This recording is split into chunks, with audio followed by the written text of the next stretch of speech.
সাধারণত সত্যবাদীদের স্বপ্ন সত্য হয়ে থাকে। যেখানেই সত্য সেখানেই যেন আমার অবস্থান হয়, আমি যেন সবসময় সত্যের পক্ষে থাকি। 2 নম্বর হচ্ছে আকলুল হালাল, আমাকে হালাল খেতে হবে।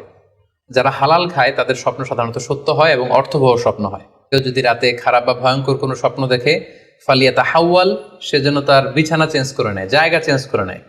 অর্থাৎ সে যে বিছানায় শুয়েছিল সেখানে না, সে অন্য কোথাও শোবে, অথবা যেই টার্নে শুয়েছিল অন্য টার্নে চলে যাবে, ডানে হলে বায়ে, বায়ে হলে ডানে। ওয়ালিয়াতফুল আন ইয়াসারিহি সালাসান, এবং তার বাম দিকে যেন সে 3 বার থুতু ফেলে। ওয়ালিয়াস আলিল্লাহ মিন খৈরিহা ওয়ালিয়াতা আউয়াদ মিন শাররিহা, এবং সে যেন এই স্বপ্নের ভালো দিকটা আল্লাহ তাআলার কাছে কামনা করে, এবং এই স্বপ্নের মন্দ বা অকল্যাণকর দিক থেকে যেন সে আল্লাহ তাআলার কাছে পানাহা চায়। সম্মানিত সুধীমণ্ডলী, এই হাদিস দুটির আলোকে আমরা বুঝতে পারি যে কেউ যদি হরর ড্রিম বা নাইটমেয়ার, যেটাকে আমরা দুঃস্বপ্ন বা ভয়ঙ্কর স্বপ্ন বলছি, সাধারণত ব্যাখ্যা প্রয়োজন হয় কি হয় না এদিক থেকে স্বপ্ন 2 ধরনের। এক হচ্ছে সরিহ, মানে ডিরেক্ট ড্রিম, যেটা সুস্পষ্ট, অর্থাৎ রাতে আপনি যা স্বপ্নে দেখেছেন দিনের বেলা সেটাই ঘটতে দেখেছেন। আপনি রাতে স্বপ্ন দেখলেন আপনার কোনো একজন কাছের লোক মারা গিয়েছে, এরপরের দিন আপনি শুনলেন আসলেই সেই ব্যক্তিটি মারা গিয়েছে। অথবা রাতের বেলা আপনি কোনো একটা ঘটনা দেখলেন, তারপরের দিন সেই ঘটনাটাই আপনি ঘটতে দেখলেন। এটাকে বলা হয় ডিরেক্ট ড্রিম, মানে সুস্পষ্ট এবং সরিহ, একেবারে স্পষ্ট স্বপ্ন। এটার কোনো ব্যাখ্যার প্রয়োজন হয় না, কারণ আপনি যা দেখেছেন সেটাই ঘটেছে।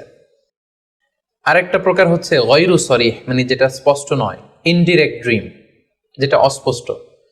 এটা হচ্ছে সিম্বলিক বা আইকনিক ড্রিম। আপনি এমন অস্পষ্ট, আইকনিক বা এমন কিছু সিম্বল দেখেছেন রাতে ঘুমের ঘোরে স্বপ্নে, যেটা থেকে সুস্পষ্ট আসলে কিছু বোঝা যায় না, বরং এখানে একটা সিম্বল আছে, এখানে একটা প্রতীক আছে বা আইকন আছে। এই জাতীয় যে স্বপ্নগুলো আছে সাধারণত এগুলোর ব্যাখ্যার প্রয়োজন হয়, যেহেতু আপনি বুঝতে পারছেন না যে এটা দিয়ে আসলে কি বোঝানো হচ্ছে।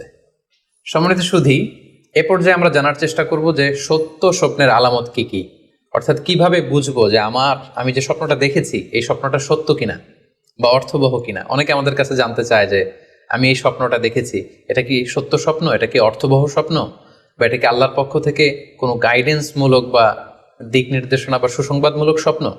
সে স্বপ্নটা অর্থবহ হবে। অর্থবহ স্বপ্ন দেখার 4 নম্বর সাইন হচ্ছে শেষ রাতের স্বপ্ন সাধারণত অর্থবহ হয়, অর্থাৎ লাস্ট 1/3 অফ দ্য নাইট, রাতের শেষাংশে যদি আপনি ফজরের আগ দিয়ে যে স্বপ্নটা মানুষ দেখে, সাধারণত এই স্বপ্নটা অর্থবহ হয়, এটা সত্য স্বপ্ন হয়। কারণ এই টাইমে আল্লাহ তাআলা প্রথম আকাশে নেমে আসেন বা মনোনিবেশ করেন এবং ডাকতে থাকেন, কার রিজিকের দরকার আমি রিজিক দেব, কার অর্থের দরকার আমি অর্থ এর ব্যবস্থা করে দেব, কার কি দরকার আমার কাছে চাও, অসুস্থরা আমি তাদেরকে সুস্থ করে দেবো। সো ওই টাইমে আল্লাহ তাআলার বিশেষ একটা রহমত পৃথিবীতে নেমে আসে, ফলে শেষ রাতের স্বপ্ন সাধারণত অর্থবহ স্বপ্ন হয়। পাশাপাশি হাদিসে এসেছে যে কিয়ামতের আগ দিয়ে মুমিনরা যে স্বপ্নগুলো দেখবে এই স্বপ্নগুলো সাধারণত অর্থবহ হবে। অর্থাৎ কিয়ামতের একেবারে আগ মুহূর্তে যখন মুসলমানরা খুব স্ট্রাগল করবে, মুসলমানরা যখন খুব বিপদে থাকবে, তখন মুসলমানদের যে স্বপ্নগুলো তারা রাতের বেলা দেখবে এগুলো মিথ্যা হবে না, বেশিরভাগ স্বপ্নই সত্য হবে, অর্থবহ হবে। যেটা আমরা সহিহ বুখারীর একটা হাদিস থেকে জানতে পারি, যেখানে আল্লাহ রাসূল সাল্লাল্লাহু আলাইহি ওয়াসাল্লাম ইরশাদ করেছেন, ইযা ইকতারাবা যামানু লাম তাকাদ রুইয়াল মুমিনি তাকযিব, অর্থাৎ কিয়ামতের সময় যত ঘনিয়ে আসবে, কাছাকাছি আসবে, মুমিন বা বিশ্বাসীদের স্বপ্ন ঠিক তত সঠিক হতে থাকবে। মুমিনদের তখনকার স্বপ্ন বেশিরভাগই সত্য হবে, সেটা মিথ্যা হবে না। তাহলে এই হাদিস থেকে আমরা জানলাম কিয়ামতের আগ দিয়ে মুমিনরা যে স্বপ্নগুলো দেখবে এগুলো সত্য হবে, অর্থবহ হবে। এ পর্যায়ে আমরা জানবার চেষ্টা করব যে স্বপ্নের ব্যাপারে কিছু ইসলামিক দিক নির্দেশনা রয়েছে।